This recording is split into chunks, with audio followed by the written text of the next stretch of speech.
مرحب بيك يا غالي في قناتك بوش ستوري مود. القناة اللي احنا فيها بنحكي وبنشرح مع بعض قصص الألعاب أو الستوري مود بتاع الجيمز، واللعبة اللي وقع عليها الاختيار إن احنا نبدأ بيها رحلتنا اللي إن شاء الله طويلة بس هتستمتع بيها معانا. لعبة بصراحة غنية عن التعريف، حصدت أكتر من 14 جايزة وباعت أكتر من 10 مليون نسخة. لعبة خدت تقييم 9 من 10 على IGN. اي نعم مش من ضمن الجوائز ديت جيم اوف ذا يير، بس خليني اقول لك ان في حفله جيم اوف ذا يير بتاعت السنه بتاعتها حصدت 100% من اصوات اللاعبين. بس النقاد يعني كان ليهم اغراض تانية غير استمتاع اللاعبين. ما علينا، خلينا في المهم. لعبتنا زي ما متوضح في عنوان الفيديو هي جوست اوف تسوشيما، وهي لعبة مبنية على أحداث حقيقية تاريخيا في اليابان، لكن هي واخدة النهاية المأساوية اللي كانت في القصة التاريخية وغيرتها علشان تدي شعب اليابان نهاية أحن وألطف عن الواقع الأليم اللي حصل. قصتنا هتتقسم لحلقات، هنبدأ بيهم أول حلقة النهاردة. وانت يا صديقي لو عندك أي لعبة نفسك تسمع ليها حكاية للقصة بتاعتها أو شرح ليها اكتبها لي في الكومنتس، ولو في لعبة خدت كومنتس كتير هتبقى هي معانا الفيديو الجاي، وهنزل صور الكومنتس في بداية الفيديو. قصتنا هتتقسم زي ما قلنا الحلقات، هنبدأ بيهم أول حلقة النهاردة. بس قبل ما نبدأ قصتنا خليني أسألك سؤال ورد عليا في التعليقات: هل الغاية تبرر الوسيلة؟ اكتب لي رأيك يا صديقي في التعليقات دلوقتي، وتعالى مع بعض نشوف بطل قصتنا كان ايه رده على السؤال ده. يلا بينا نبدأ.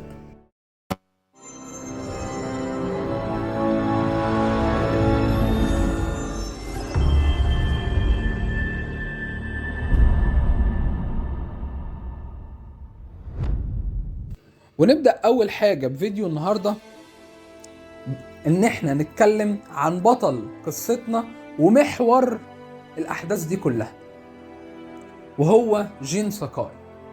جين ده كان اسمه ساكاي، ده اسم العشيرة أو العيلة اللي هو بينتمي ليها. جين كان ساكن في جزيرة من جزر اليابان، ومن اسم اللعبة هي جزيرة تسوشيما. جين الحقيقة ما كانش مجرد طفل عادي، أو ما كانش طفل مرمي في الأروقة والحارات من وهو طفل زي أغلب الألعاب. لا، جين كان من عشيرة، والعشيرة دي واحدة من العشائر الأرستقراطية أو ذات المستوى الرفيع في جزيرة تسوشيما. فتقدر تتخيل حياته كانت سهلة مريحة، ما كانش بيعاني. في الحقيقة الكلام ده كان لحد سن معين، هو أول ما وصل تقدر تقول لسن المراهقة أو هو داخل عليه. طب هل التفصيلة دي مهمة؟ السن ده مهم؟ أقول لك للأسف كل حاجة في القصة مهمة وبتبني قدام في الشخصية وفي الأحداث. طب إيه اللي حصل لك يا عم جين أول ما أنت بدأت تقرب لسن المراهقة؟ اتهجم على البيت بتاعه، بس هما بصراحة ما كانوش زي أي عيلة أرستقراطية عندهم حرس وجنود وهم بس كل اللي يعرفوه إن هم يلبسوا كويس ويشربوا الشاي. لا، دي كانت عيلة ساموراي، يعني دي عيلة محاربين، يعني كل فرد فيها المفروض يكون ساموراي. بس للأسف اتهجم عليهم، وأبوه شاف جين قدام عينيه بيتقتل. مش بس كده، لا ده شاف أبوه بيرفع ايده وبيطلب المساعدة، بيطلب النجدة، بيترجى عشان حياته، وهو كان واقف مستخبي ورا عمود خايف يطلع لا يتشاف ويحصله. طب هتقولي فين الأهمية بتاعت السن اللي انت لسه جايب سيرتها؟ اهي نقطة السن دي تقدر تشوفها في كمية الخزي والفشل اللي هو حاسس بيه في كل سلمة هو بيطلعها في جنازة أبوه. ما كان نفسه بيقول للخدامة مشيهم، أنا مش عايز أقابلهم، أنا محرج أبص في عين أي واحد فيهم. واخد خطوات كل خطوة فيهم بتكسره، حاسس بالفشل والعار ازاي ما قدرش ينقذ ابوه، ازاي كان ابوه قدام عينيه وما قدرش ياخد خطوة واحدة علشان بس ينقذه. وفي اللحظة دي في آخر الممر هنا بيشوف عمه اللورد شيمورا، حاكم وملك جزيرة تسوشيما.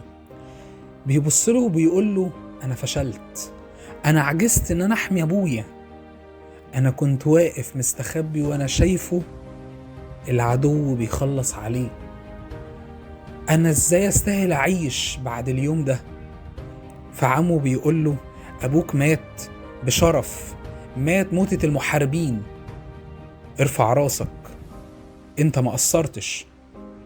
ده كان مصيره، وده كان أغلى مصير ينوله أي محارب، إن هو يموت في المعركة دفاعا عن أهل بيته.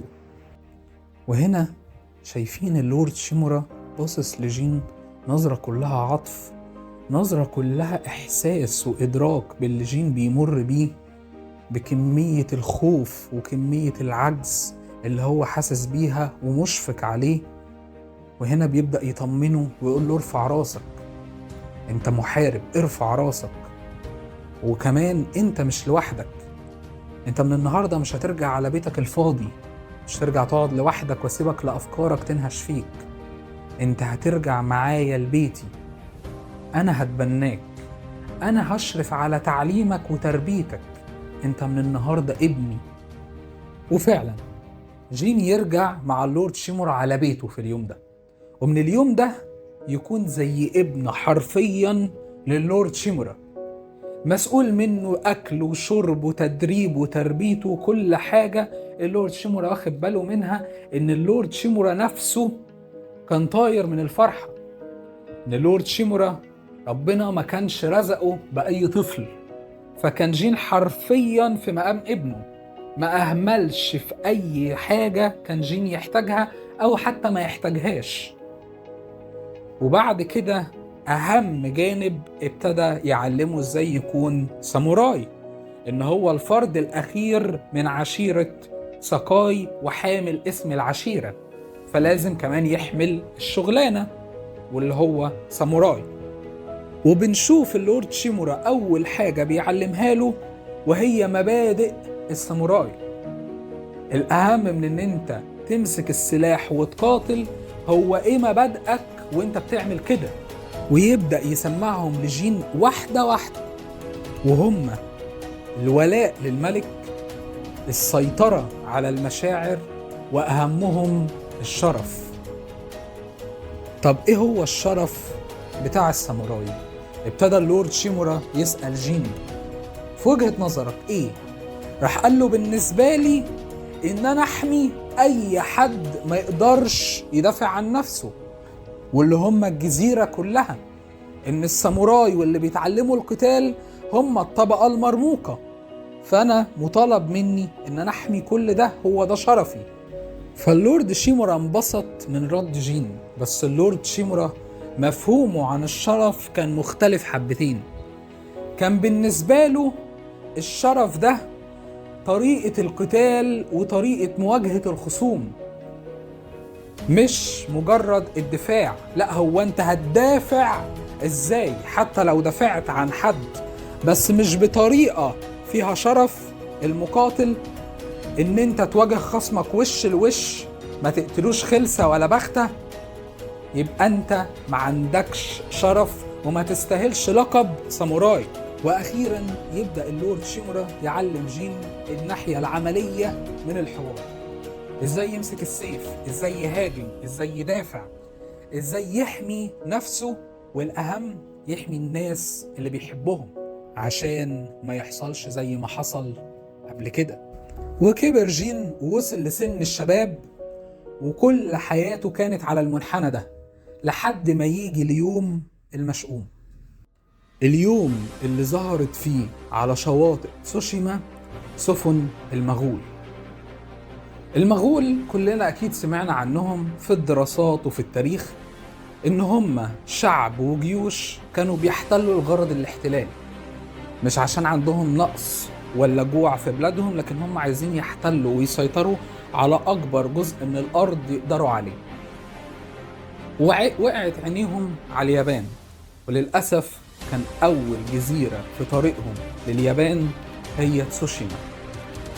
في اليوم ده الساموراي اتجمعوا عشان يدافعوا عن جزيرتهم ووطنهم بعمرهم.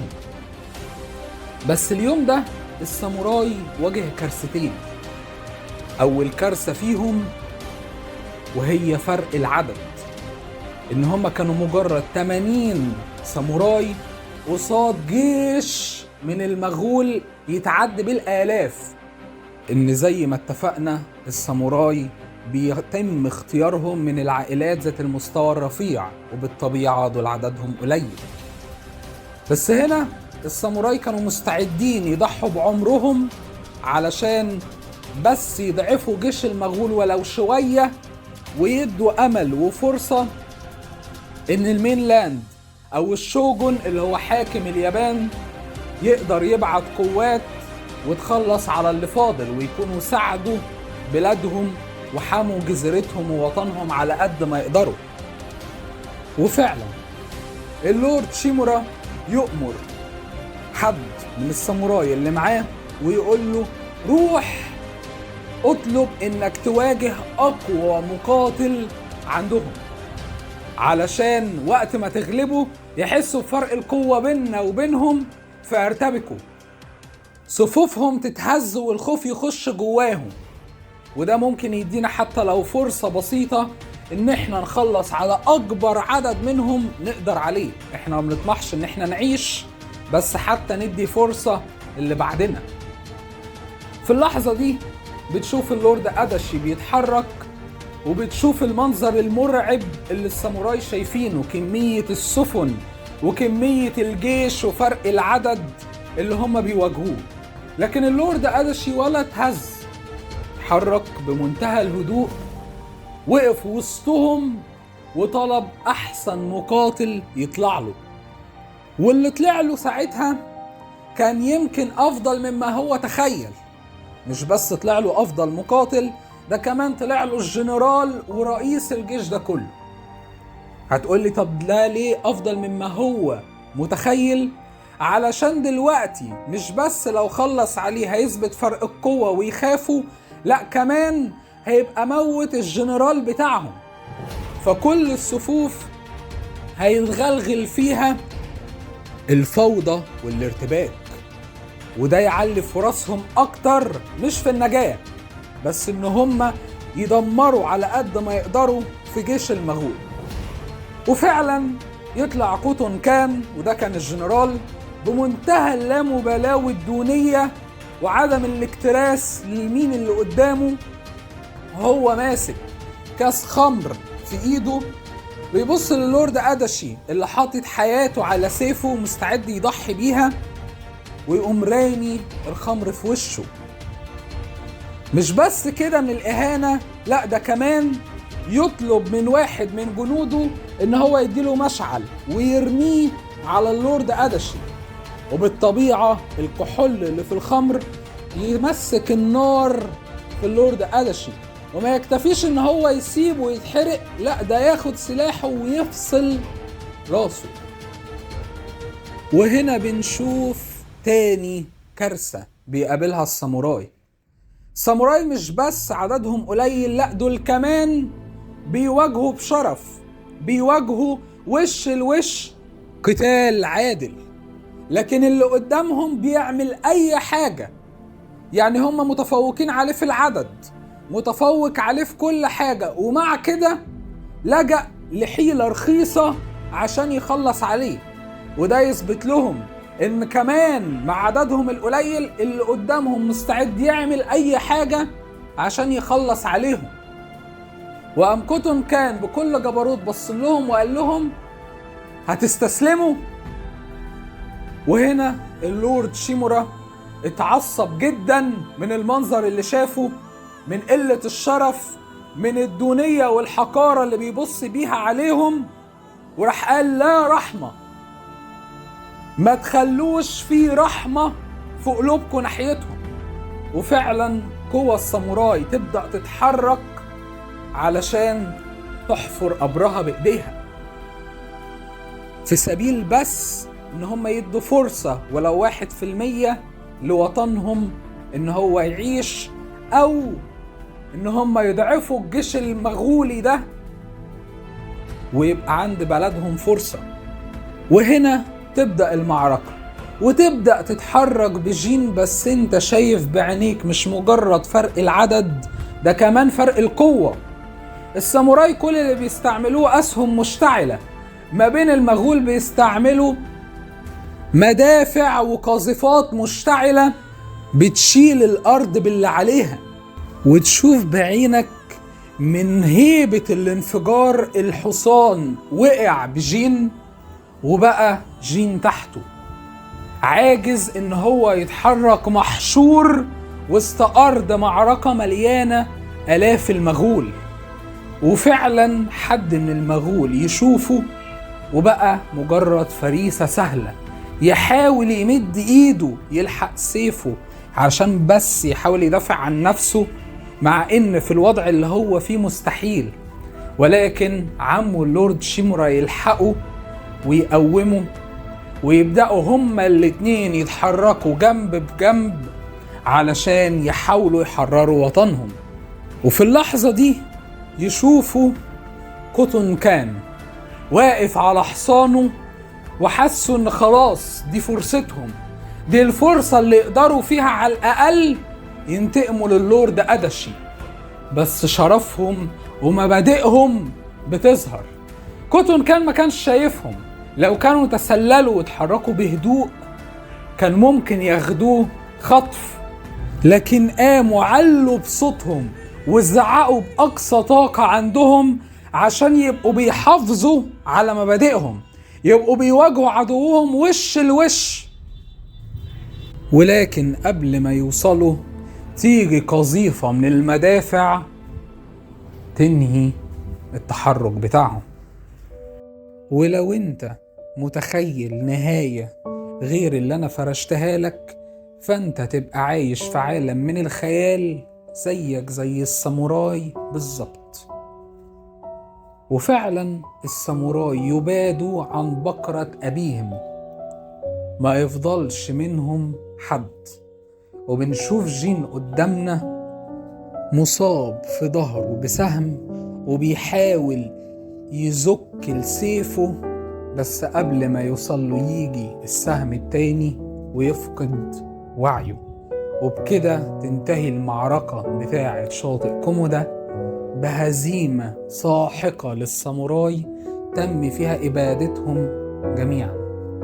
وبكده يا غالي نبقى وصلنا لنهاية الحلقة الأولى.